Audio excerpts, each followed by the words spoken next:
সেকেন্ডটা মসজিদের উপর গিয়ে পড়ছে। এই যে একটা অ্যাগ্রেশন এবং বেপরোয়া, কেউ না কেউ এদের চোখে চোখ রেখে কথা বলুন, অ্যান্ড ইরানিয়ানরা সেটা করতে পেরেছে। মার্কিন যুক্তরাষ্ট্রের যে আপনার ইমেজটা ছিল, এটা কিন্তু মাটিতে নেমে এসেছে লিডারশিপটা না থাকার কারণে। অ্যাজ এ উম্মা হিসেবে আমরা একটা খুবই ইয়াতিম অবস্থার মধ্যে রয়েছি। হরমুজ প্রণালী যে কতটা গুরুত্বপূর্ণ, এটা যখন বন্ধ হয়েছে তখন বোধহয় সারা পৃথিবীর মানুষের টনকটা নড়ে। পশ্চিমে যেভাবে উগ্র ডানপন্থীদের উত্থান হয়েছে, একইভাবে আমাদের নেইবারিং কান্ট্রিতে কিন্তু উগ্র হিন্দুত্ববাদীর উত্থান হয়েছে। You are Muslim, you are a problem. খেলাফত ব্যবস্থা এস্টাবলিশ করাটা আমাদের জন্য এই কারণে জরুরি, যাতে করে আমরা নিজেদেরকে ডিফেন্ড করতে পারি এবং আমরা পুরো মুসলিম ওয়ার্ল্ডের সাথে নিজেদেরকে কানেক্ট করতে পারি। আপনি যদি এইদিকে না হাঁটেন, তাহলে নিজেদের অস্তিত্ব টিকিয়ে রাখা সম্ভব হবে না।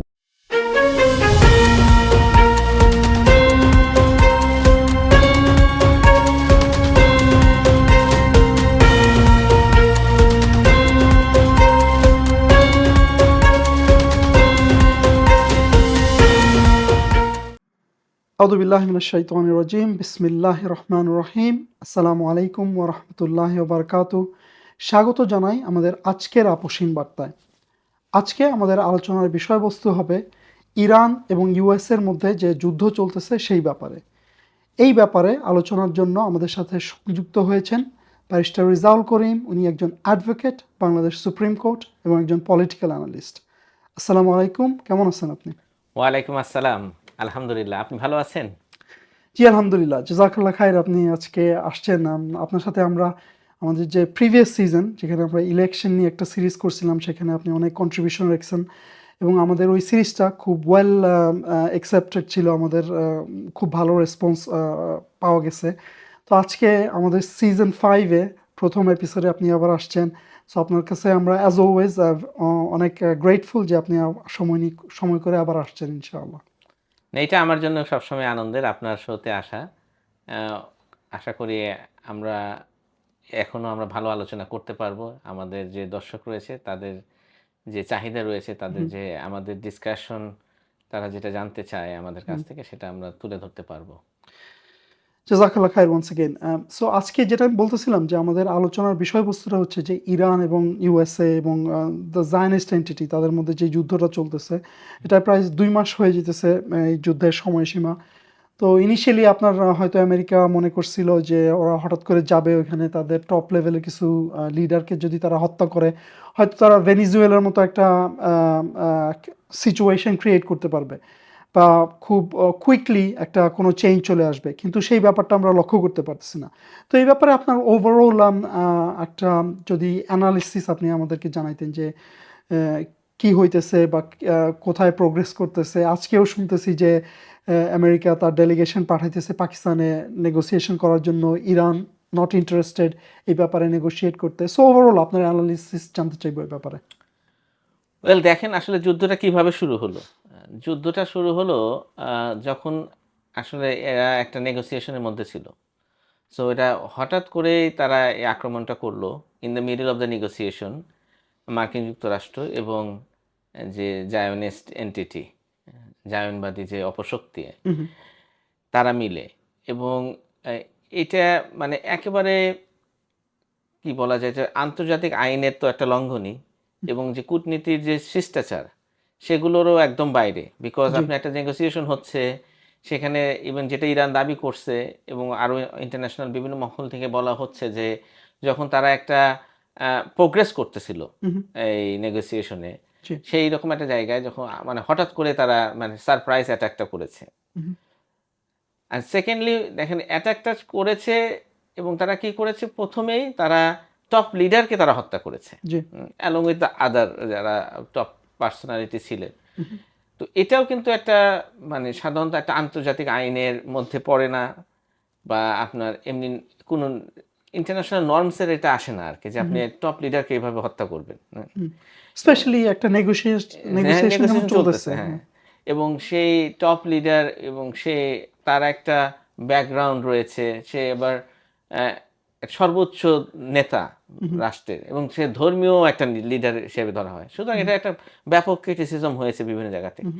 আর শুধু এইটাই না, আরেকটা যেটা ঘটনা ঘটেছে যে ওই দিন প্রথম দিনেই তারা যে স্কুলে, মেয়েদের স্কুলে তারা বোমা মেরে ১৭০টা বাচ্চা মেয়েদেরকে তারা হত্যা করলো। জি।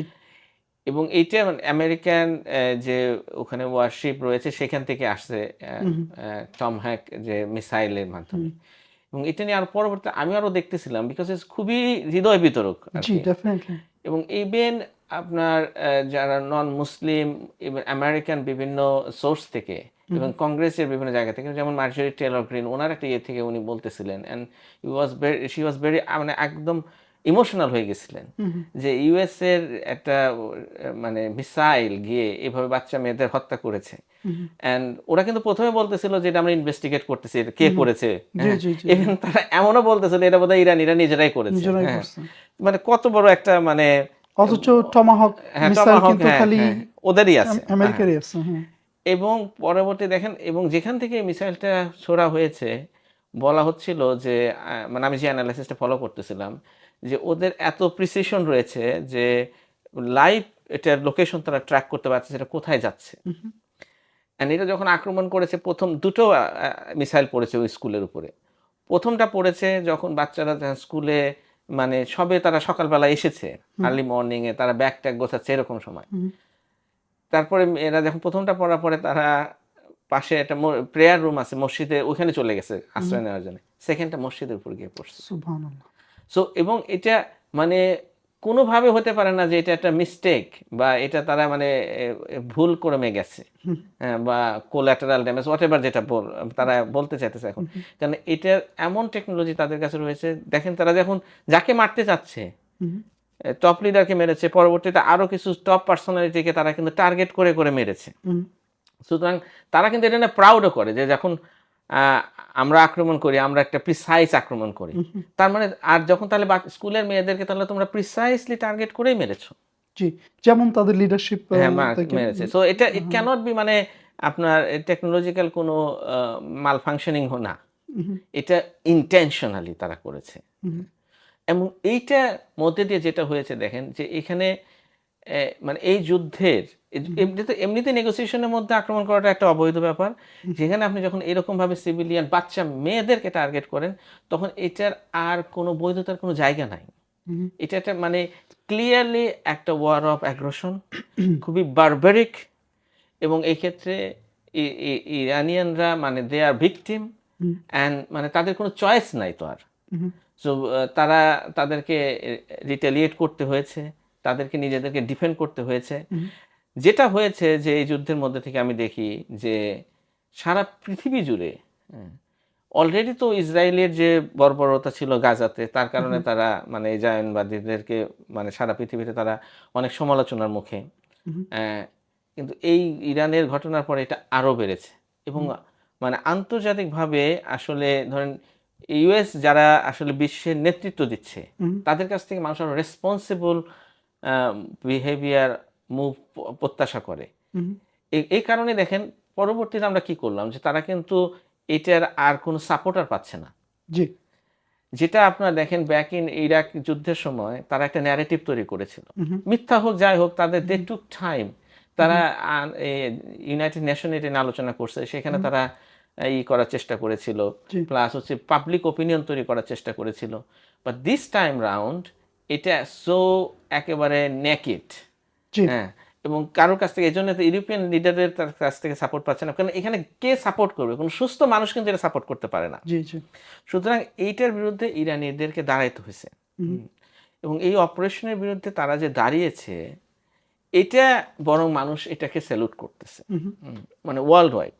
হুম, অ্যা কেননা এটা এই যে একটা অ্যাগ্রেশন এবং বেপরোয়া যে মার্কিন সাম্রাজ্যের এখন যে পরিস্থিতি, তার কিছুদিন আগে তারা আপনি যেটা মেনশন করলেন হুম, ভেনেজুয়েলাতে হুম, তারা যেরকম করেছে হুম, বা যাচ্ছে তাই এর উপরে ট্যারিফ দিচ্ছে, ওর সাথে গ্রিনল্যান্ডকে অ্যাকোয়ার করার কথা বলছে, হুম, কিউবাকে স্যাংশন দিয়ে রাখছে। তো এই জায়গাতে মানে সামহাউ সারা পৃথিবীর মানুষ মানে তাকিয়েছিল যে সামহোয়্যার কোনো এক জায়গা থেকে কেউ না কেউ এদেরকে মানে এদের চোখে চোখ রেখে কথা বলুক। হুম, অ্যান্ড ইরানিয়ানরা সেটা করতে পেরেছে। হুম, সুতরাং এই যুদ্ধ তো চলমান, অবভিয়াসলি এটা অ্যাসিমেট্রিক একটা ওয়ার, বিকজ এখানে ইউএসএ তো ডেফিনেটলি সবচেয়ে উন্নত প্রযুক্তি এবং তাদের সবচেয়ে শক্তিশালী মিলিটারি ফোর্স রয়েছে, সাথে জায়নবাদীদেরও শক্তিশালী, আমরা জানি তারা টেকনোলজিতে বা তাদের শক্তি সামর্থ্যেও তারা অনেক এগিয়ে আছে।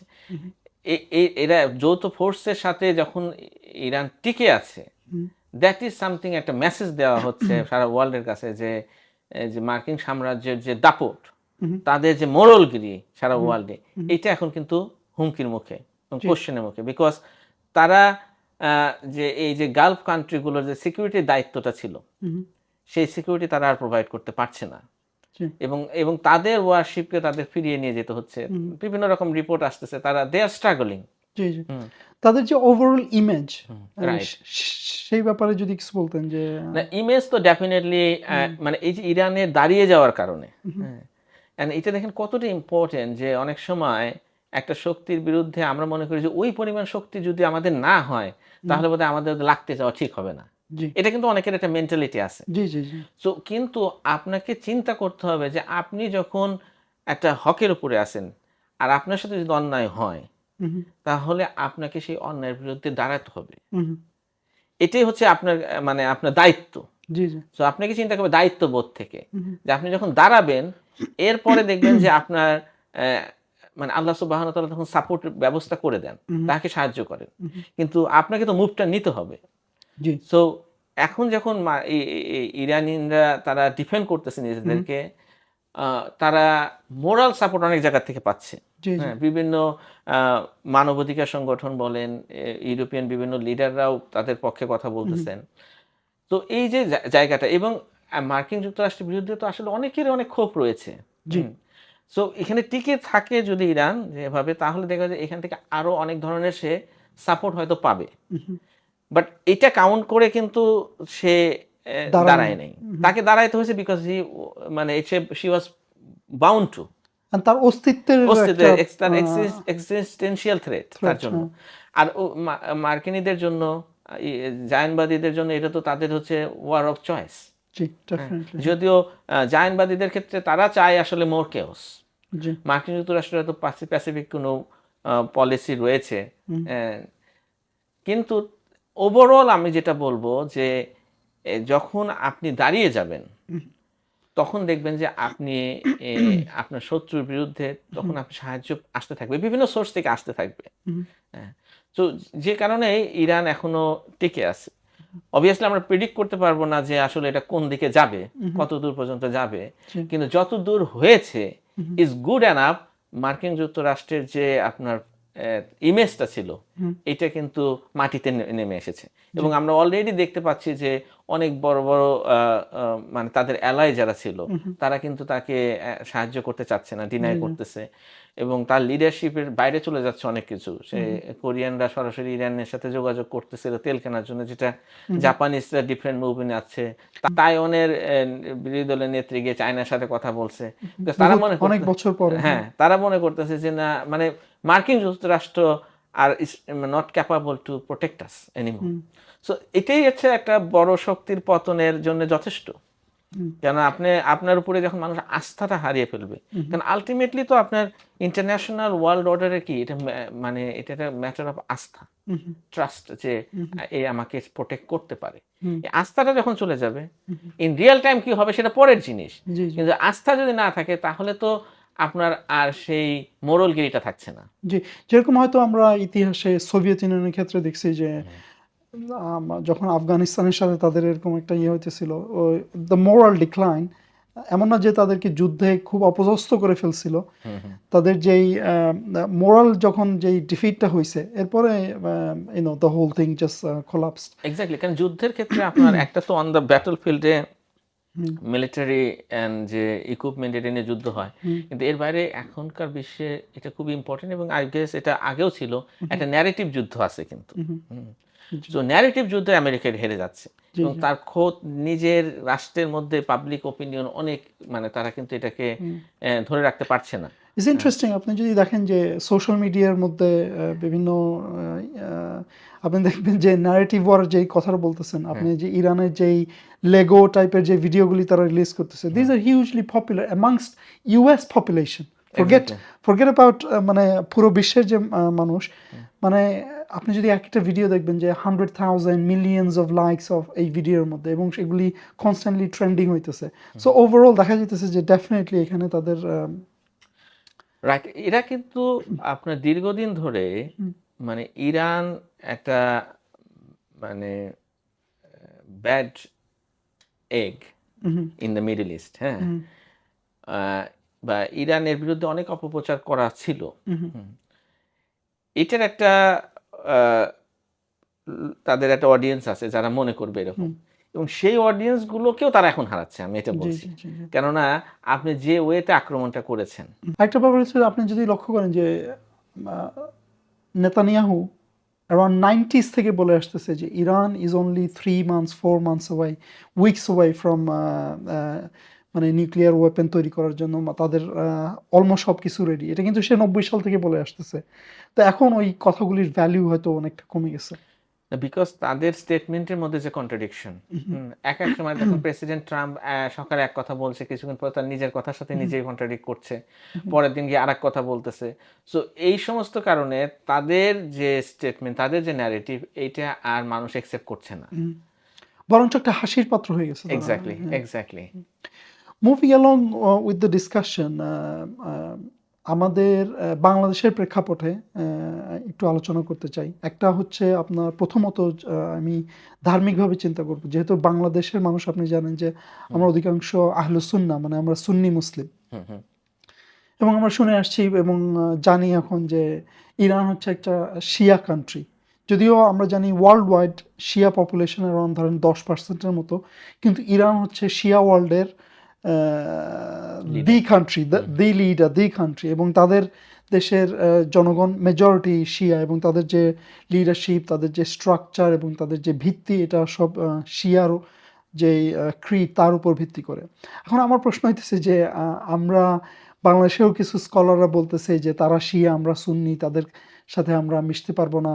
এবং উইনো আপনার যে সাউদি বা গালফের মধ্যে কোট অ্যান্ড কোট যে সালাফি মুভমেন্ট বা ওই ধরনের, আমি সবাইকে এক এক ব্রাশ দিয়ে পেইন্ট করতে চাইতেছি না, বা এরকম একটা ন্যারেটিভ আছে যে these are Shia Muslim, we can not align ourselves with them. এই ব্যাপারে আপনি কি বলতে চাবেন? ওয়েল, এটা তো ধরেন সাম্রাজ্যবাদীদের একটা পুরাতন কাজ, তারা সবসময় ডিভিশনটাকে হাইলাইট করতে চায়, যাতে করে তারা আমাদের উপরে তাদের কর্তৃত্বটা রাখতে পারে। Division and divide and rule, এটা আগেরই একটা পলিসি।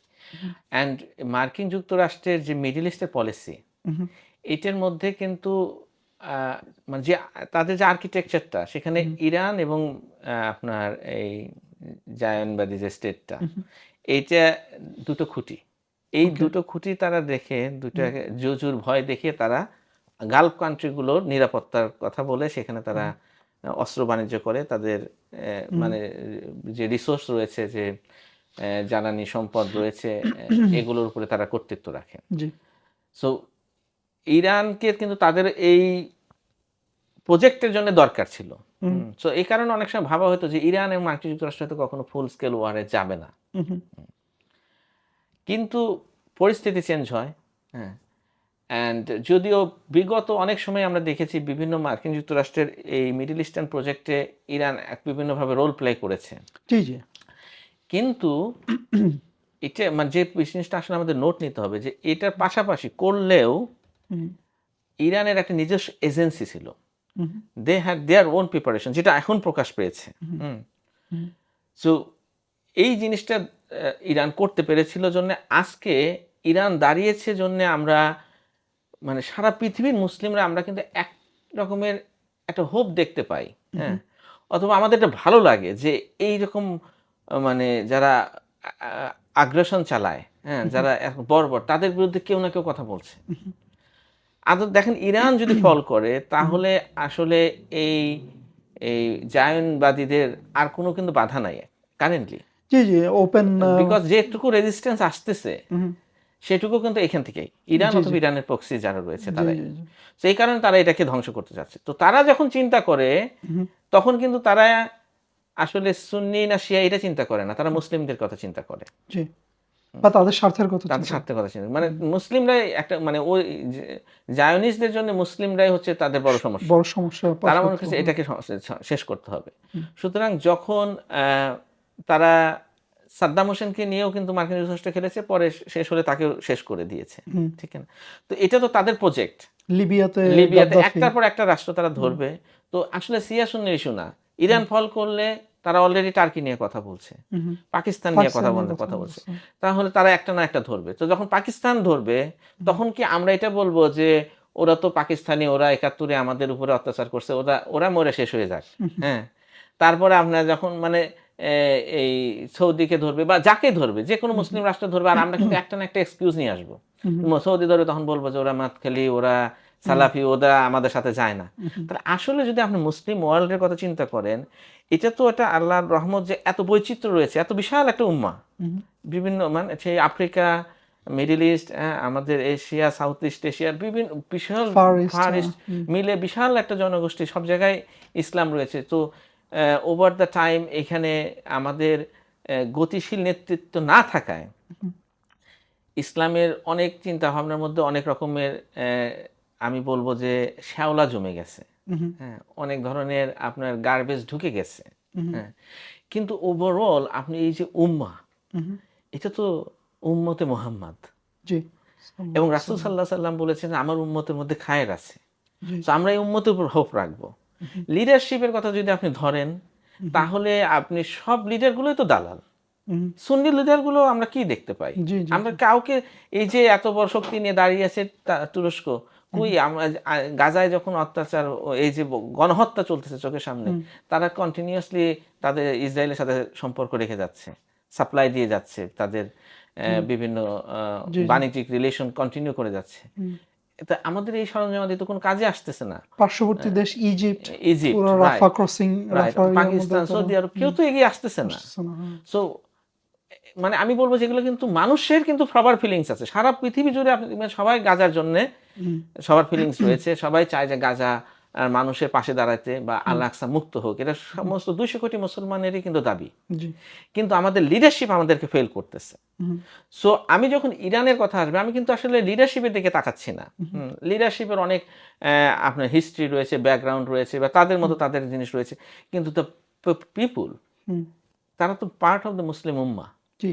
এই উম্মার যখনই কোনো বাইরে থেকে আগ্রাসন আসবে তখন হুম, এই উম্মার পক্ষে আমরা দাঁড়াবো। এটা হচ্ছে আমাদের ইমানেরই দায়িত্ব। হুম, হ্যাঁ, আমরা কিন্তু এত ডিফারেন্স দেখব না। এবং জি। সাহাবা রাদিয়াল্লাহু আনহু তাদের মধ্যেও কিন্তু ডিভিশন ছিল। হুম, কিন্তু তারা কখনো বাইরের শক্তিকে এই হুম, ডিভিশনের সুযোগ নিতে দেয় নাই। হুম, আপনি জানেন যে হযরত আলী রাদিয়াল্লাহু আনহুর সাথে মুয়াবিয়া রাদিয়াল্লাহু আনহুর যে পলিটিক্যাল একটা ডিসপিউট ছিল, হুম, তখন কিন্তু রোমানরা তাকে হেল্প করা, মুয়াবিয়া রাদিয়াল্লাহু আনহুকে হুম, হেল্প করার আ দিয়েছিলেন, প্রমিস করেছিলেন বা হুম, অফার করেছিলেন হুম, হুম, যে আলী রাদিয়াল্লাহু আনহুর বিরুদ্ধে। He refused. সে হুম, বলছে যে এটা আমাদের নিজেদের ভাইয়ের ম্যাটার। হুম, সো আমরা যখনই বাইরের শক্তি আসবে তখন আমরা এই আলোচনাগুলো আসলে it's not a healthy discussion. Hmm, ultimately তারা মুসলিম উম্মার পার্ট, তাদের পাশে আমাদের দাঁড়ানো দরকার। হুম, এবং একই অবস্থা যখন আরেকটা সুন্নি কান্ট্রিতেও হয় যদি, হুম, হুম, যেমন দেখেন পাকিস্তান এবং আফগানিস্তানের যে যুদ্ধটা হচ্ছিল, হুম, তখন ইরান থেকে কিন্তু স্টেটমেন্ট আসছে যে তোমরা এটা মিটিয়ে ফেলো হুম, দুই ভাই। তারা কিন্তু হুম। উস্কে দেন। উস্কে দেয় না যে হুম, ও ঠিক আছে ওরা সুন্নিরা শেষ হয়ে যাক, আমরা হুম, যে মানে আমরা যদি ওই লাইনে যাই, হুম, হুম, তো আসলে এটা কখনোই যাওয়ার ঠিক নাই। হুম, আবার এই যে বলে যে তারা যেটা আপনি একটু রেফার করলেন যে কিছু স্কলাররা এরকম বলে যে হুম, তারা শিয়া এবং অনেকে তাদেরকে ইভেন মানে ইসলামের ফোল্ড থেকে বাইরে নিয়ে যাওয়ার চেষ্টা হুম, করতেছে। হুম, তো আপনি যদি এইদিকে যান, আমি মনে করি যে দিস ইজ, আপনি ওই ওয়েস্টার্ন যে সাম্রাজ্যবাদী যে ট্র্যাপ আমরা ওইটার মধ্যে আপনি পড়ে যাচ্ছেন। আল্টিমেটলি আমাদের কমনালিটিটা দেখতে হবে, ডিফারেন্সটা না। কারণ আপনি যদি ডিফারেন্স দেখতে চান, ইভেন বাংলাদেশের মধ্যে হুম, আপনার সেকুলার মুসলিম যারা রয়েছে, আমি তো স্টিল তাদেরকে মুসলিম মনে করি এবং তাদেরকে আমরা মনে করি যে কিভাবে তাদেরকে আমরা দিনের পথে আরো নিয়ে আসতে পারি। হুম, তারা সেকুলার মুসলিম, ধরেন বিএনপি আওয়ামী লীগ মারামারি করে মরে যাক, এটা কি আমরা চাইবো? না কখনোই না। আবার ইভেন সুন্নি মুসলিমদের মধ্যে যে আমরা বলি যে আমরা বিভিন্ন রকমের আকিদার ফিকরার মধ্যে আমরা আছি না? জি, দেওবন্দি, রাইট। ব্রেলভি, এই আপনার মাজারে যাচ্ছে, আপনার ওই মাজার পূজারি হয়ে তারপরে সুফিবাদী, আবার নদিয়ার ইসলাম, বিভিন্ন রকমের জায়গা আছে। তো আমি বলবো যে এটা আসলে এটা আনফরচুনেট যে উম্মার মধ্যে এরকম অনেক কিছু এসেছে, যেটা আমি মনে করি যে গতিশীল নেতৃত্ব না থাকার কারণে। যেমন একটা নদীতে যদি স্রোত না থাকে তাহলে সেই পানির কোয়ালিটিটা নষ্ট হয়ে যায়। জি জি তো এইভাবে মুসলিম উম্মাহ যে আমাদের যে আলটিমেটলি যে স্পিরিট নিয়ে এই মুসলিমদের যাত্রা শুরু হয়েছিল, রাসূল সাল্লাল্লাহু আলাইহি সাল্লাম যে মদিনাতে যে স্টেট এস্টাবলিশ করেছিলেন এবং সেখান থেকে তাদের যে স্পিরিট ছিল এটাকে এক্সপ্যান্ড করা, দিনকে প্রতিষ্ঠিত করা, দিনকে প্রোটেক্ট করা আন্ডার এ লিডারশিপ, সেটা নাই। সেটা যখন নাই, সেটা তখন এই উম্মার আসলে সেই গার্ডিয়ানটাও নাই, সেই গাইডলাইন্সটা নাই। তো অবভিয়াসলি অনেক জায়গায় আমাদের অনেক ল্যাকিংস রয়েছে। অ্যান্ড এটাকে ঠিক করার জন্যই আপনি হয়তো জানেন যে আমি বারবার অ্যাজ এ সলিউশন হিসেবে বলি যে আমাদেরকে আবার খেলাফত ব্যবস্থাকে ফিরিয়ে আনতে হবে। এটা শুধু কিন্তু এই জন্যে না যে খেলাফত আসলে আমরা ধরেন নিজেদেরকে প্রোটেক্ট করতে পারবো, মানে ইন টার্মস অফ আমাদের সিকিউরিটি অ্যান্ড ইকোনমি। এটা আমাদের দিনের প্রোটেকশনের জন্য দরকার। বিকজ আপনার তো গার্ডিয়ান দরকার। গার্ডিয়ান যখন না থাকে তখন যেমন বাবা মারা যায়, আর যদি সেই সংসারে যদি কোনো গার্ডিয়ান না থাকে তখন দেখা যায় যে ভাই ভাই মারামারি করে, বা অনেকে ছেলে মেয়েরা কেউ কেউ একটু উচ্ছন্নে যায়, এদিকে যায় ওদিকে চলে যায়। সো সিমিলার মানে মুসলিম উম্মাহ তো আমাদের যেহেতু খলিফাটা না থাকার কারণে, লিডারশিপটা না থাকার কারণে অ্যাজ এ উম্মাহ হিসেবে আমরা একটা খুবই ইয়তীম অবস্থার মধ্যে রয়েছি। And that is the reason যে আমাদের মধ্যে আসলে এত ডিভিশনগুলো আমাদের চোখে পড়ে, আর এটারই সুযোগ বাইরের মানুষরা নেয়। রাদার আমাদেরকে দেখতে হবে যে যখন একজন একটা জুলুমের শিকার হয়েছে, ইরানের উপর যেটা করা হয়েছে এটা তো একটা অন্যায় হয়েছে, অন্যায়ের বিরুদ্ধে আমাদের স্ট্যান্ডিং নেওয়া দরকার। আমরা তো এখানে কোন মানসিকতা নিয়ে যাব যে ওই যে 170টা মেয়ে মারা গেছে, আমরা কি খুঁজতে যাব যে সে কি সুন্নি ছিল, ওই বাচ্চাগুলি কি সুন্নি ছিল না শিয়া ছিল? এটা কি ধরনের মানসিকতা হইতে পারে? Exactly, exactly. আর আমি শুধু আপনি স্কলারদের কথা বললেন, আমি শুধু তাদের কথা বলবো না, ইভেন বাংলা, এটা মানে খুবই দুঃখজনক যে বাংলাদেশ গভর্নমেন্টের পক্ষ থেকেও কিন্তু এই আক্রমণের সেই নিন্দাটা জানানো হয়নি। জি, বাংলাদেশে যে ইরানিয়ান অ্যাম্বাসেডর আছে উনিও এটা নিয়ে কথা বলছেন যে বাংলাদেশের গভর্নমেন্ট থেকে ওনারা বাংলাদেশে ওই ইরানিয়ান এম্বাসিতে হয়তো কোনো একটা প্রোগ্রাম বা কি ধরনের কোনো শোক ওখানে একটা শোকের একটা পুস্তক ছিল যেখানে মানুষ সেখানে অফিশিয়ালি কেউ যায়নি। উনি জাস্ট বলছেন যে জামায়াত ইসলামের লিডার হয়তো ওনাকে পার্সোনালি ফোন করে এই ব্যাপারে কথা বলছেন, বা রাষ্ট্রীয়ভাবে কোনো ধরনের অথচ কিন্তু ডিক্লারেশন দেওয়া হয়নি। অ্যাজ এ স্টেট আমরা উচিত ছিল সবসময়, মানে রিগার্ডলেস আপনি ইভেন মানে অমুসলিম কান্ট্রির মানুষেও যদি একটা অন্যায়ের শিকার হয়, অ্যাগ্রেশনের শিকার হয়, আমাদের সেখানে সেই স্ট্যান্ডিংটা নেওয়ার মতো অবস্থায় থাকা দরকার। এটাই মুসলমানের বৈশিষ্ট্য। এক্স্যাক্টলি, এক্স্যাক্টলি, কিন্তু আমরা সেই জায়গাটাতে নাই। আচ্ছা খায়ের, মুভিং অ্যালং এই টপিক থেকে বুঝতে পারলাম যে আপনি কি বলতে চাইছেন যে we should transcend from the division of Shia Sunni and then unite on the basis of Islam. যেহেতু আমরা এই যুদ্ধের প্রভাব নিয়ে কথা বলতেছি স্পেশালি বাংলাদেশের উপরে, এখন আপনি জানেন যে হরমুজ প্রণালী, এখন দ্য স্ট্রেইট অফ হরমুজ, এটা এই খোলে তো এই বন্ধ হয়, এই খোলে তো এই বন্ধ হয়, এ যাইতে পারে ও যাইতে পারে না। সো বাংলাদেশে এর ডেফিনেটলি একটা প্রভাব আসতেছে। আমরা দেখতেছি যে তেলের পাম্পে মানুষ তেল পাইতেছে না, বা একটা একটা ইয়ের মধ্যে যাইতেছে, বাংলাদেশের মানুষ একটা এর এফেক্টটা ফিল করতে পারতেছে। সো আমি আপনার কাছে জানতে চাইবো যে what's the reality of it economically, আপনার সিকিউরিটির কথা বলতে পারেন, বা খাদ্যের যে অভাব, এই ব্যাপারে যদি আপনি আলোকপাত করতেন যে ওভারঅল রিয়ালিটি কি, আমাদের বাংলাদেশের মানুষের ডাইরেক্ট লাইফের মধ্যে কি ধরনের প্রভাব এই যুদ্ধ থেকে আমরা অনুভব করতে পারতেছি। রাইট, দেখেন এটা মানে আল্লাহ সুবহানাহু ওয়া তাআলার রহমত যে এই মুসলিম ল্যান্ডটা, এখানে এত রকম রিসোর্স আল্লাহ দিয়েছেন। ন্যাচারাল রিসোর্স তো রয়েছেই, স্ট্র্যাটেজিক রিসোর্স, হ্যাঁ, যেমন এই যে পৃথিবীর এখনো যে মানে মেইন ট্রেড রুটগুলো, এগুলো যদি আপনি লোকেশনগুলো দেখবেন, এগুলো কিন্তু মুসলিম ল্যান্ডের মধ্যে পড়েছে। জি, হুম। তো হরমুজ প্রণালী যে কতটা গুরুত্বপূর্ণ, এটা যখন বন্ধ হয়েছে তখন বোধহয় সারা পৃথিবীর মানুষের টনকটা নড়ছে। জি। হ্যাঁ, যখন এখান থেকে যাচ্ছিল ফ্রিলি, হুম। কেউ রিয়ালাইজ কেউ করে বাধা নাই। দেয়নি হ্যাঁ, বা কেউ তো ইরান তার এই কার্ডটাকে কিন্তু ভালো মতো প্লে করতে পেরেছে। হুম, সো আসলে দেখেন আমাদের মুসলিমদের হাতে আসলে অনেক কিছু আছে। আমি সেটাই বললাম যে আমরা আসলে নিজেদের স্ট্রেংথটা নিজেদের তাকাই না, নিজেদের দিকে তাকাই না। হুম। আমরা সবসময় বরং মানে ওই যে দাসত্ব গোলামির মধ্যে আছি। হ্যাঁ? জি, জি, জি। ইনসিকিউরিটি ভোগ করি, মানে ফিল করি যে আমেরিকার এই প্রোটেকশন ছাড়া বোধহয় আমরা টিকতে পারবো না। ইনফেরিয়র কমপ্লেক্স আছে একটা। এক্সাক্টলি, হ্যাঁ। ইনফেরিয়রিটি কমপ্লেক্সে সেটিতে আমরা ভুগি। সো এখন যে প্রশ্নটা আপনি বললেন যে ক প্রসঙ্গটা আনলেন যে হরমুজ প্রণালীতে যে এখন বন্ধ হয়েছে, এটার ইফেক্ট আমাদের উপর কিভাবে পড়বে হুম, জ্বালানির ক্ষেত্রে? এটা ডেফিনিটলি এটা একটা বিশাল ইমপ্যাক্ট পড়বে। বিকজ হুম, বাংলাদেশ আপনার এই আমাদের জ্বালানির যে সোর্সিং, হুম, এটা তো আমরা খুব বেশি ডাইভার্স না। মেইনলি কাতার থেকে আসে। আরও মিডল ইস্টার্ন গালফের কয়েকটা জায়গা থেকে আসে। হুম, যেটা আসলে এই হরমুজ প্রণালী হয়েই আসে। হুম, তো সেইটা যখন বন্ধ থাকবে দীর্ঘদিন, তখন এটার বিশাল ইমপ্যাক্ট আমাদের উপর পড়বে। অলরেডি আমরা হিটটা ফিল করতেছি। হুম, যতই মানে সরকার বিভিন্ন কথা বলে, বলে হয়তো মানুষকে শান্ত করার চেষ্টা করছে। আবার এট দ্য সেম টাইম অনেক অসাধু ব্যবসায়ী যারা, তারা আবার হুম, এই সুযোগটা নিচ্ছে, যেটা মানে হুম, টিপিক্যাল বাংলাদেশের জন্যে। হুম, তেলের মজুদ রাখছে, পাম্পে গিয়ে মানুষ তেল পাচ্ছে না। হুম, মানে খুবই একটা দুরবস্থা। জি, এখন এটার ইমপ্যাক্ট আরো অনেক জায়গায় পড়বে। হুম, কেননা তেল, এই জ্বালানি যেটা, এটা আপনার বিদ্যুৎ উৎপাদনে কাজে আসবে, হুম, ট্রান্সপোর্টেশনে।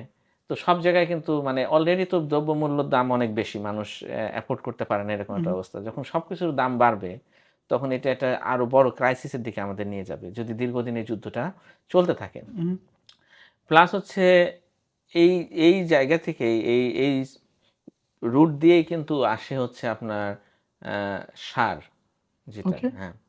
আ ইউ ইউরিয়া সার, হুম, সহ আরো যেগুলো আমাদের ফার্টিলাইজার গুলো আরকি জি, দরকার জি, হয়। জি।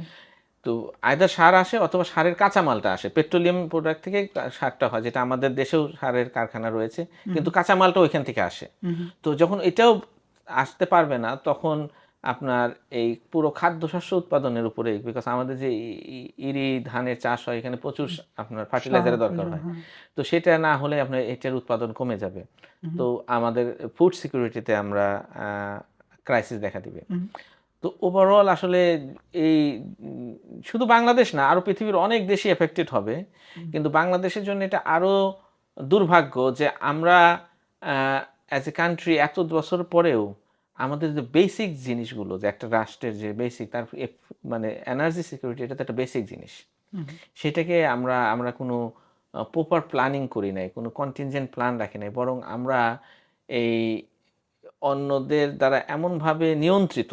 হুম, যেমন ধরেন, আমরা কিছুদিন আগে নিউজ শুনলাম যে মার্কিন যুক্তরাষ্ট্র বাংলাদেশকে রাশিয়া থেকে তেল কেনার অনুমতি দিয়েছে।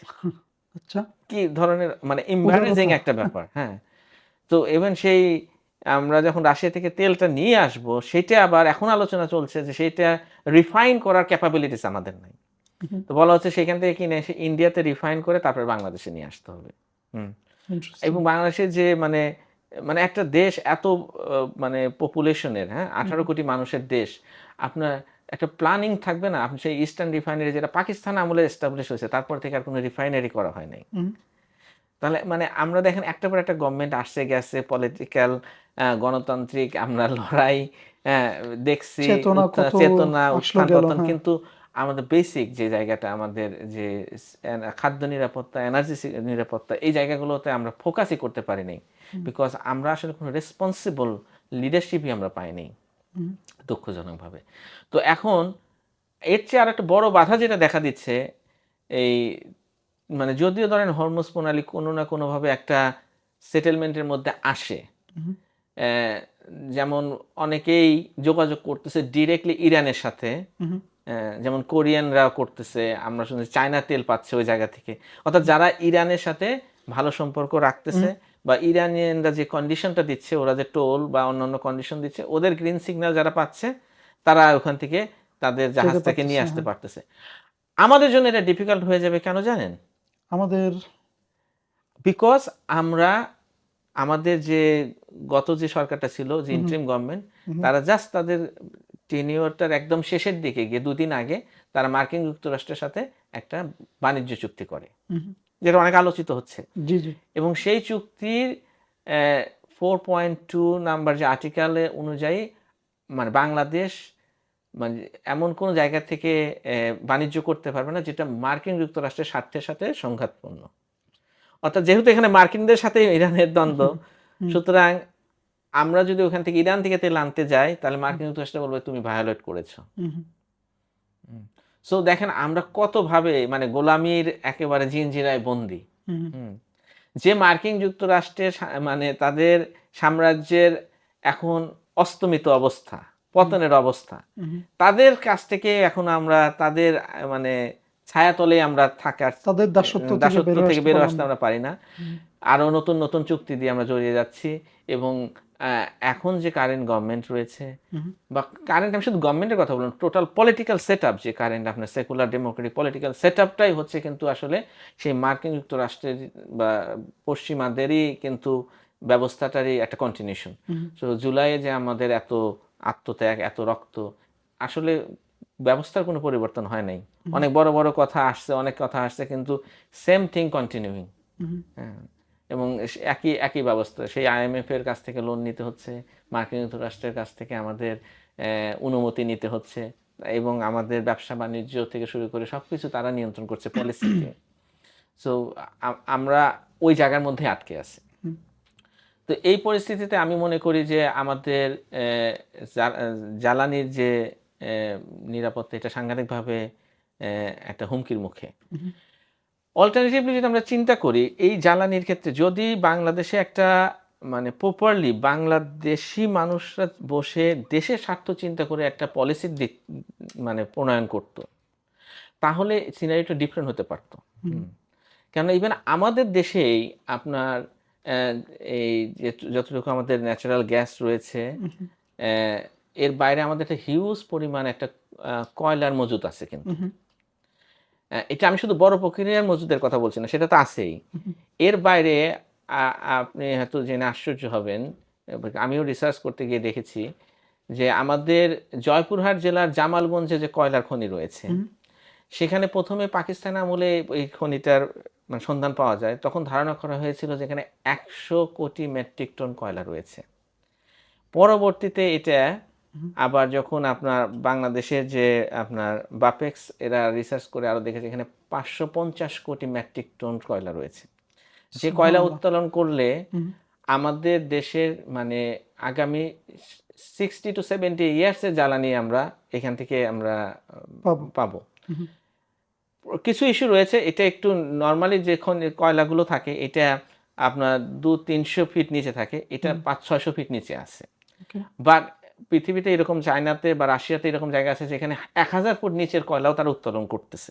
হুম, অনেক ক্ষেত্রে এটা আরো সুবিধা আছে, কেননা তখন এটা ডিরেক্টলি খনন না করে আপনার এই মাটির নিচে গিয়ে খনন করে নিয়ে আসা যায়। উপরে ইমপ্যাক্ট পড়ে না। হুম, তো যাই হোক, বেটার টেকনোলজি লাগবে। কিন্তু এর জন্য ১ম দরকার হচ্ছে সদিচ্ছা জি, এবং আসলে পরিপূর্ণ স্বাধীনতা। আপনি যে একটা যে আপনার যে জ্বালানি নীতিটা আপনি বাস্তবায়ন করবেন, জ্বালানি নীতি যে আপনি প্রণয়ন করবেন, হুম, এই স্বাধীনতা তো আপনার আগে থাকতে হবে। এই জি, মেরুদণ্ডটা তো থাকতে হবে।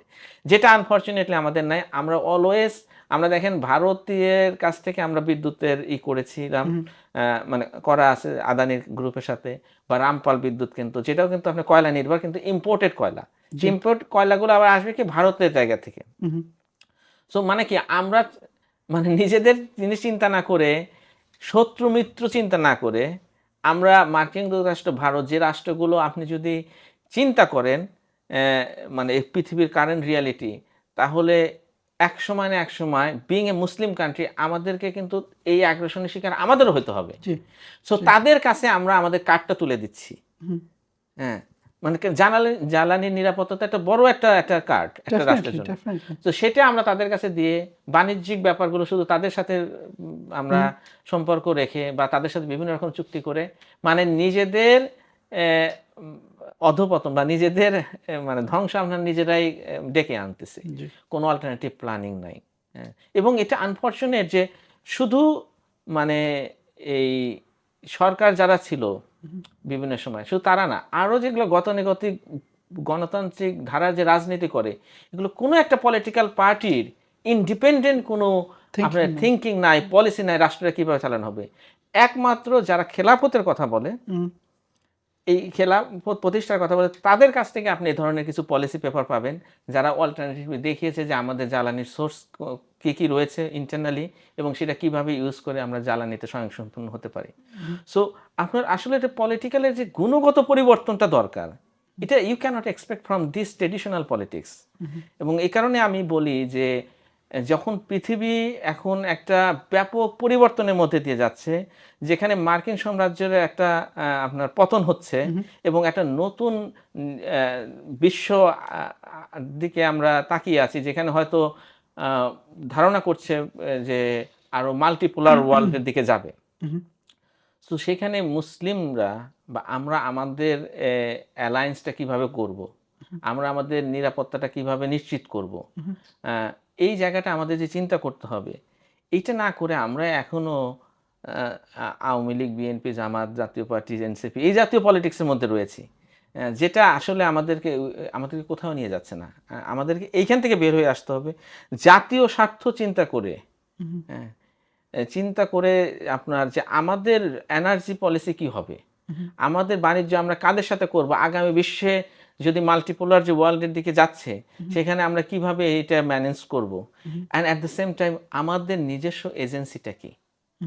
আজকে ইরান যদি পাশাপাশি তাদের এই মিসাইলটাকে না ব্যবস্থা করে রাখতো, তাহলে তাদেরকে মানে হুড়মুড় করে ভেঙে পড়তে হতো। ভেনিজুয়েলার মতো। হ্যাঁ, এবং এবং আরবের আপনি অনেক গলফ কান্ট্রিগুলো কিন্তু তাই অবস্থা। শুধুমাত্র ডিস্টেবিলাইজেশন যেটা হয়েছে মানে security, it is good enough আপনার এই সমস্ত গালফ কান্ট্রিগুলো ধ্বংস হয়ে যাওয়ার কারণে, কারণ তারা তো নিজেদের কোনো সিকিউরিটি নাই। Security is something you can't outsource, এবং specially not from your enemy. Definitely. So এইরকম একটা করে তারা এমন এক জায়গায় রয়েছে। সো ইরান যখন হুমকি দেয় গালফ কান্ট্রিগুলোকে, তাদের মানে ভয় পাওয়ার যথেষ্ট কারণ রয়েছে, বিকজ তারা তো আসলে এগুলো করে নাই। সো বাংলাদেশের অনেকে মনে করে যে আমরা গরিব রাষ্ট্র, বা আমাদের টাকা পয়সা নাই, বিভিন্ন স্বয়ংসম্পূর্ণ, বাট দিজ আর ননসেন্স। আমাদের যেটা নাই সেটা হচ্ছে আমাদের রাইট পলিটিক্যাল মাইন্ডসেটটা নাই, এবং রাইট সোর্স থেকে আমাদের চিন্তা ভাবনাটা আসতে হবে, এবং রাইট পলিটিক্সটা করতে হবে। আদারওয়াইজ দেখেন টাকা পয়সা তো আপনার এই সমস্ত গালফ কান্ট্রিতে প্রচুর আছে, কিন্তু তারা কিন্তু এটা ঠিক করতে পারে নাই। হ্যাঁ, আবার রাইট ওয়েপন থাকার পরেও আমরা কিছু মুসলিম সুন্নি কান্ট্রিগুলোকে দেখি, তাদের টেকনোলজি রয়েছে, কিন্তু মানসিকতাতে বের হয়ে আসতে পারে নাই। সো মানসিকতাটা হচ্ছে মানে চিন্তা, যেটা right political thinking is the main resource, একটা মূল সম্পদ। আর বাকি জিনিসগুলো আপনি কিন্তু ওইটার উপর যখন আপনি অ্যাক্ট করবেন, ওইটাকে যখন ধারণ করবেন, ওই অনুযায়ী যখন আপনি নিজেকে গড়ে তুলবেন, তখন আপনি বাকি জিনিস সোর্সিং হয়ে যায়। এটাই আমি বলছিলাম। সুতরাং বাংলাদেশে আগামী দিনের যে একটা পরিস্থিতি তৈরি হচ্ছে, এই যুদ্ধ যদি কন্টিনিউ করে, জ্বালানি সংকট হবে, বাণিজ্যিক সংকট হবে, বিকজ মার্কিন যুক্তরাষ্ট্রের সাথে আমরা যে চুক্তির মধ্যে আটকে আছি, আমাদের আগামী বিশ্বে আমাদের যদি মাল্টিপোলার ওয়ার্ল্ড বা আরও যদি ডাইভার্সিফাই করতে চাই আমাদের বাণিজ্য, তখন আমরা কিন্তু নানাভাবে বাধার সম্মুখীন হব। থার্ড আর একটা বিষয় এটা মেনশন করা দরকার, সেটা হচ্ছে যে যদি এই যুদ্ধ আরও লং টাইম কন্টিনিউ করে, তাহলে মিডল ইস্টের যে আপনি গালফ কান্ট্রিগুলো যে ইকোনমি, এটা একদম বসে যাবে। অলরেডি আমরা আজকে কয়েকটা ইয়েতে দেখলাম যে ইউনাইটেড আরব আমিরাত, যে তাদের financial situation is very dire. তারা অলমোস্ট ইন আ সিচুয়েশন যে তারা আমেরিকার কাছে রিচ আউট করতে পারে যে ফর হেল্প বেসিক্যালি। কিন্তু আমাদের কিন্তু মানে আমি বাংলাদেশের পার্সপেক্টিভ থেকে বলতেছি যে আমাদের হিউজ পরিমাণ আমাদের কিন্তু এক্সপ্যাট্রিয়েট ওয়ার্কাররা সেখানে কাজ করছে। জি জি, এটা আমাদের সেকেন্ড মানে largest source of our foreign income, garments শিল্পের পরে। যদি আমরা আর বেশি কিছু করতে পারিনি, আমরা শুধু চিপ লেবার পাঠাইছি, cheap labour at home, cheap labour abroad, right. কিন্তু রিয়ালিটি হচ্ছে যে এখানে যদি আপনার অনেকে বলে থাকে যে প্রায় 1 কোটি মানুষ রয়েছে, তার মানে তাদের সাথে বাংলাদেশে আরো 5 কোটি মানুষ জড়িত, তাদের ফ্যামিলি। তাদের 1 কোটি পরিবার। 1 কোটি পরিবার, মানে পরিবার আমি 4 জন করে ধরলেও ধরেন 4 কোটি, জি। 4-5 কোটি মানুষ জড়িত। তো এই ইনকামটা আসে সেখান থেকে ফ্যামিলি চলে। তো যদি এই মানুষগুলোকে সেখান থেকে ফিরে আসতে হয়, তারা যদি জব লুজ করে, অবভিয়াসলি যদি তাদের অর্থনৈতিক অবস্থা খারাপ হয়, তাহলে আমরা এটার প্রেশারটা আসবে। সো রেমিটেন্স বন্ধ হয়ে গেলে কি হয়, শেখ হাসিনার আন্দোলনের শেষ সময়টা আপনি দেখেছেন জি, হয়তো, জি, জি, জি। যে প্রবাসীরা কিন্তু যখন ডিক্লেয়ার করেছিল যে আমরা রেমিটেন্স পাঠাবো না, এটা কিন্তু পুরো গভর্নমেন্টকে তখন একদম একেবারে বসিয়ে দিয়েছিল, জি, জি, জি। ঠিক না? তো এখন যদি সেই রেমিটেন্স সোর্সটা বন্ধ হয়ে যায়, তাহলে এটার আমাদের ইকোনমির উপর একটা হিউজ ইম্প্যাক্ট পড়বে। এটা অলরেডি দেখা যাইতেছে যে আপনারা যেসব কান্ট্রিগুলির কথা বললেন, এখান থেকে অনেক বাংলাদেশী কিন্তু বাংলাদেশে ফিরে ফেরত আসতে ফেরত আসতেছে অলরেডি। রাইট। হয়তোবা আমাদের যে জিনিসটা যেটা হচ্ছে ইমিডিয়েটলি দেখতে পাচ্ছি না, বিকজ আমাদের যারা লোকজনরা মিডল ইস্টে কাজ করে, এরা যেটা বলছিলাম যে ভেরি আনস্কিলড মানে সেক্টরে লেবারই কাজ করে। তো এই জায়গাটা হচ্ছে লাস্ট থিং মানুষ টাচ করে। ধরেন একটা কোম্পানি যদি বন্ধ হয়ে যায়, তো টপ লেভেলে তারা কিছু আগে ছাঁটাই করে, যখন জি, জি, যারা জি, জি। হিউজ কস্টিং থাকে, মানে বেশি স্যালারি যে সমস্ত লোকরা পায় তাদেরকে ছাঁটাই করে।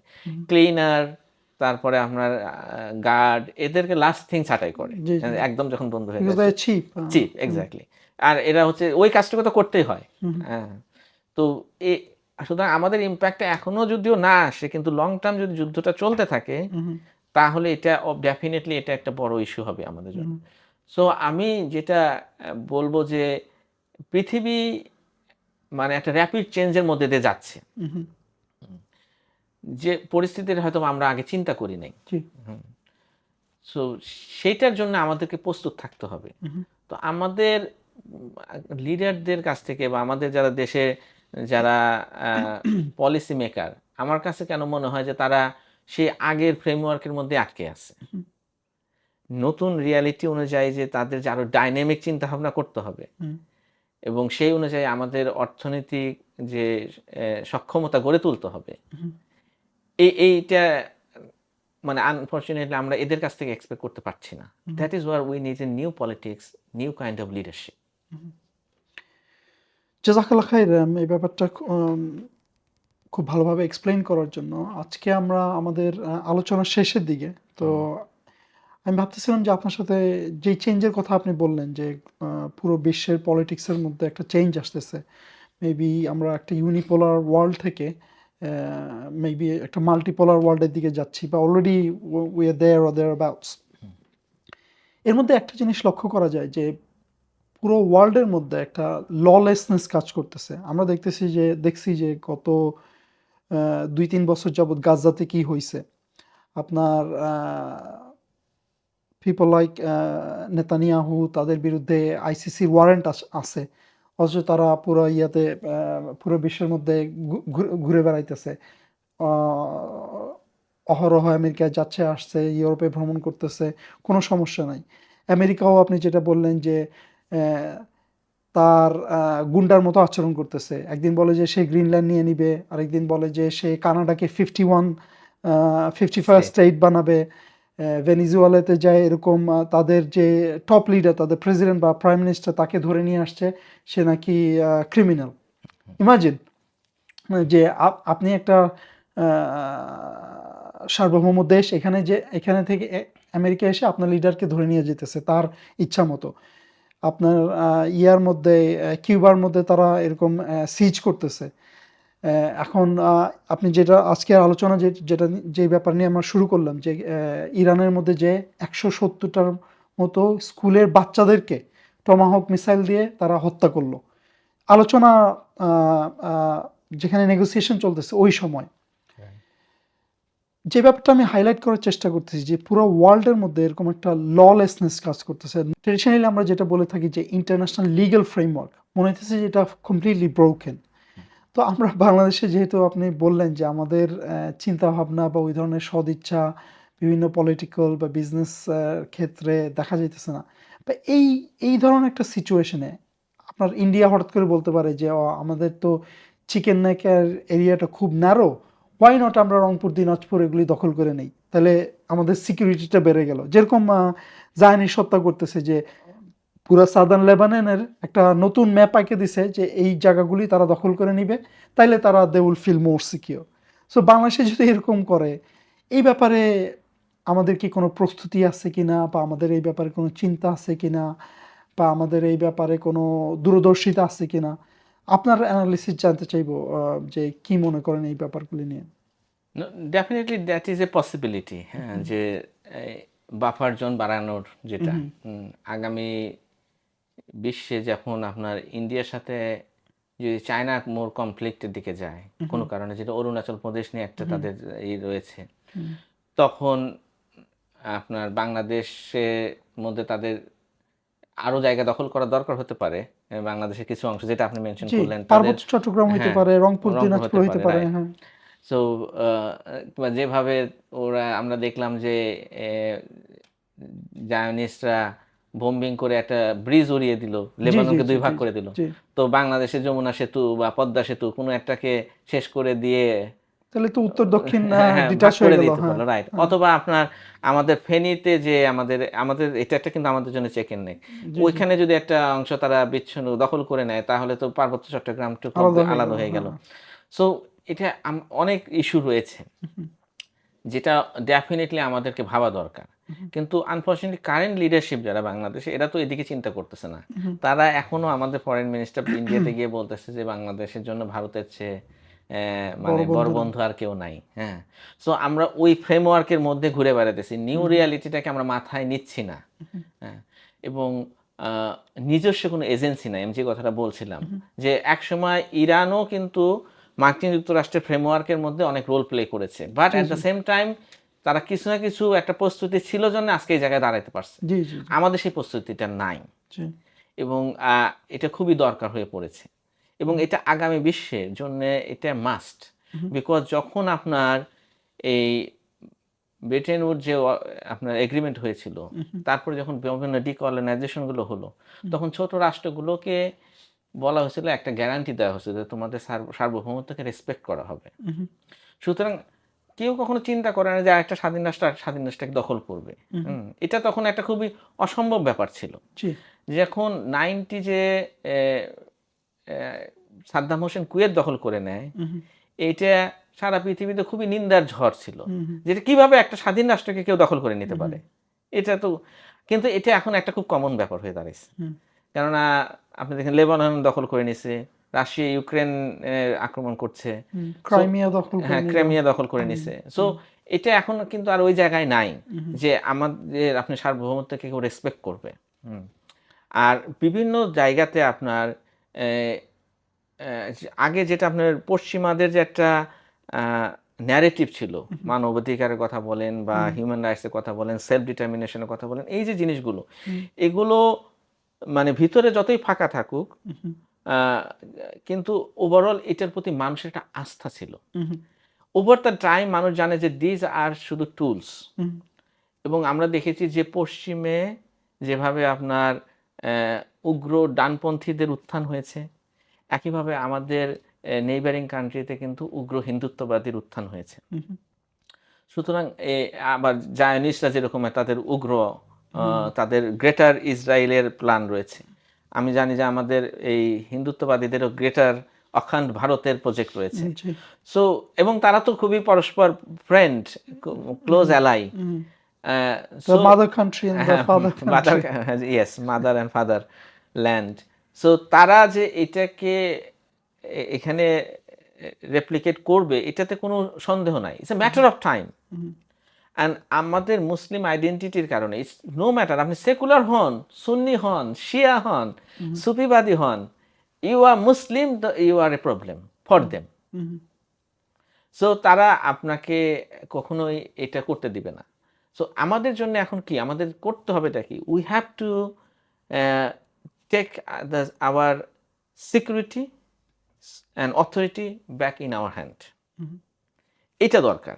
আমাদের এমন কোনো শাসক আমাদের দিয়ে কাজ হবে না, বা এমন কোনো শাসন ব্যবস্থা যেখানে আমাদের সিকিউরিটি এবং আমাদের সভরেন্টি, আমাদের অথরিটি, এগুলো বাইরের মানুষের কাছে থাকে।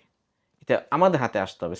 সিকিউরিটি হাতে আসা মানে হচ্ছে যে আপনার এমন প্রস্তুতি থাকতে হবে যে you can Defend yourself. Defend yourself. হুম, এর মানে কিন্তু অনেক সময় মনে হয় যে আমাদেরকে হয়তো যেমন ইরান যখন ডিফেন্ড করতেছে, হুম, এটা তাকে কিন্তু মার্কিন যুক্তরাষ্ট্রের মেইনল্যান্ডে গিয়ে আক্রমণ করতে হচ্ছে না। হুম, এটা তাদের রিয়ালিটি। সে বুঝতে হুম, পারতেছে এটা আমার স্ট্র্যাটেজিক আমার রিসোর্স পয়েন্ট রয়েছে মানে হরমুজ প্রণালী। হুম, প্লাস হচ্ছে সে জানে যে এই গালফ কান্ট্রি গুলো আক্রমণ করলে এই হিটটা মার্কিন যুক্তরাষ্ট্রের উপর গিয়ে পড়বে, পড়তেছে। হ্যাঁ। সেখানে মার্কিন বেস গুলো রয়েছে। হুম, প্লাস সে তার মতো করে এখন হয়তোবা চায়না, রাশিয়ার সাথে বিভিন্ন রকমের রিলেশন ডেভেলপ করার চেষ্টা করতেছে হুম, যখন সে স্ট্যান্ডিংটা নিয়েছে। সো কিন্তু মূল জিনিসটা কোথায় যে আমার একটা নিজস্ব প্ল্যানিং থাকতে হবে, ভিশন থাকতে হবে হুম, আমাকে ডিফেন্ড করার। হুম, আমি যদি আগেই নিজে সর্বস্বকে বিকিয়ে দিয়ে হুম, দাদাদের পায়ে লুটিয়ে পড়ি, হুম, জি। হ্যাঁ? অথবা মার্কিনদের যে যা ওখানে গিয়ে ইয়েস বস করি, হুম, তাহলে তো আমাদের এই জায়গাটা থাকবে না। হুম, হুম। এবং আমরা মুসলিমরা বাংলাদেশে প্রথমত আমি বলব যে আমাদের নিজস্ব শক্তিতে আমাদেরকে টিকে থাকার ব্যবস্থা করতে হবে। জি। And this is possible. হুম, এটা আমাদেরকে বারবার বিভিন্ন শাসক গোষ্ঠী বা আমাদের যারা এই যে মানে সাম্রাজ্যবাদীরা তারা আমাদেরকে বুঝায় যে আমরা too weak, too small, too too weak, small, too ইয়ে আমাদের টেকনোলজি নাই, এই নাই, টাকা সেই নাই, পয়সা নাই। হ্যাঁ, টাকা পয়সা নাই। হুম, এই মানসিকতা থেকে বের হয়ে আসতে হবে। হুম, হ্যাঁ?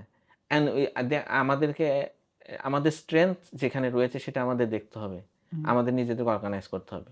Plus at the same time আপনি যখন এরকম বড়, বড় সাম্রাজ্যবাদীদের সাথে আপনি ফাইট করবেন, হুম, তখন আপনি দেখতে হবে যে আপনার অ্যালায়েন্স কারা হতে পারে হুম, বা আপনি কাদের সাথে দিকে যাবেন। হুম, যখন পুরো পৃথিবী যে আপনি বললেন যে চেঞ্জ হচ্ছে, তাহলে যদি এ এ আমরা দেখি ওরা একসাথে হচ্ছে, why not the মুসলিমরা একসাথে হতে পারে? হুম, তো মুসলিমদের যে রিসোর্স রয়েছে, আমরা যদি এগুলোকে একসাথে করি, হয়তো কোনো কান্ট্রিতে আপনার টেকনোলজিতে এগিয়ে আছে। হুম, কোনো কান্ট্রিতে লোকবল আছে, স্ট্র্যাটেজিক রিসোর্স রয়েছে বা আপনার প্রাকৃতিক সম্পদ রয়েছে। এগুলোকে কিভাবে একসাথে করে আমরা নিজেদেরকে উম্মাকে ডিফেন্ড করতে পারি। এই ফ্রেমওয়ার্কে চিন্তা করতে হবে। এবং দ্যাট ইজ ওয়্যার আপনার খেলাফত স্টেটের কথাটা আসে। হুম, তো খেলাফত স্টেট যখন আমরা বলি যে খেলাফত স্টেট এস্টাবলিশ করতে হবে, এটা কোনো ফ্যান্সিফুল আইডিয়া না। হুম, বা এটাও আমাদের একটা এক্সিস্টেনশিয়াল একটা রিকোয়ারমেন্ট। হুম, নিজেদের টিকে থাকতে হলেই আমাদেরকে আসলে এরকম একটা সেটআপে যেতে হবে, যেখানে আমরা উম্মার যে এনার্জি, রিসোর্স, পাওয়ার এগুলোকে আমরা একত্রিত করতে পারি এবং হুম, নিজেদেরকে আমরা সেভাবে ডিফেন্ড করতে পারি। সুতরাং এটা আমাদের লাগবে। অনেকে হুম, মনে করেন যে খেলাফত ব্যবস্থা হয়তোবা অনেক পরে আসবে যখন আমরা বিজয় লাভ করে ফেলবো সবার হুম, উপরে। হুম, হ্যাঁ? But this is not the case. আমরা যদি হিস্ট্রিও দেখি হুম, খেলাফত এস্টাবলিশমেন্টের, তাহলে আমরা যখন মানে খেলাফত কিন্তু একটা ভেহিকল। মানে হুম, এটার মধ্যে দিয়ে আমরা ওইখানে যাব। হুম, সো অ্যা খেলাফত ব্যবস্থা এস্টাবলিশ করাটা আমাদের জন্য এই কারণে জরুরি, যাতে করে আমরা নিজেদেরকে ডিফেন্ড করতে পারি এবং আমরা পুরো মুসলিম ওয়ার্ল্ডের সাথে নিজেদেরকে কানেক্ট করতে পারি। হুম, এবং আগামী বিশ্বে আপনার এই যে যেহেতু কারেন্ট লিগ্যাল ফ্রেমওয়ার্কটা ভেঙে পড়েছে, আপনি যদি এইদিকে না হাঁটেন, হুম। তাহলে নিজেদের অস্তিত্ব টিকিয়ে রাখা সম্ভব হবে না। আপনি খুব একটা ইম্পোর্টেন্ট পয়েন্ট মেক করলেন যেটা হলো যে আমাদের অস্তিত্বের কথাটা। এটা খুবই একটা গুরুত্বপূর্ণ বিষয় এবং আমাদের চিন্তা গভীরভাবে চিন্তা করে দেখার একটা বিষয়। এখন যে আমরা চলমান যুদ্ধের কথা বলতেছি এটা অনগোয়িং এবং আমাদের দেশের উপর যে প্রভাবগুলির কথা বললাম এটা আরো গভীরভাবে আমরা দেখতে পাবো ভবিষ্যতে।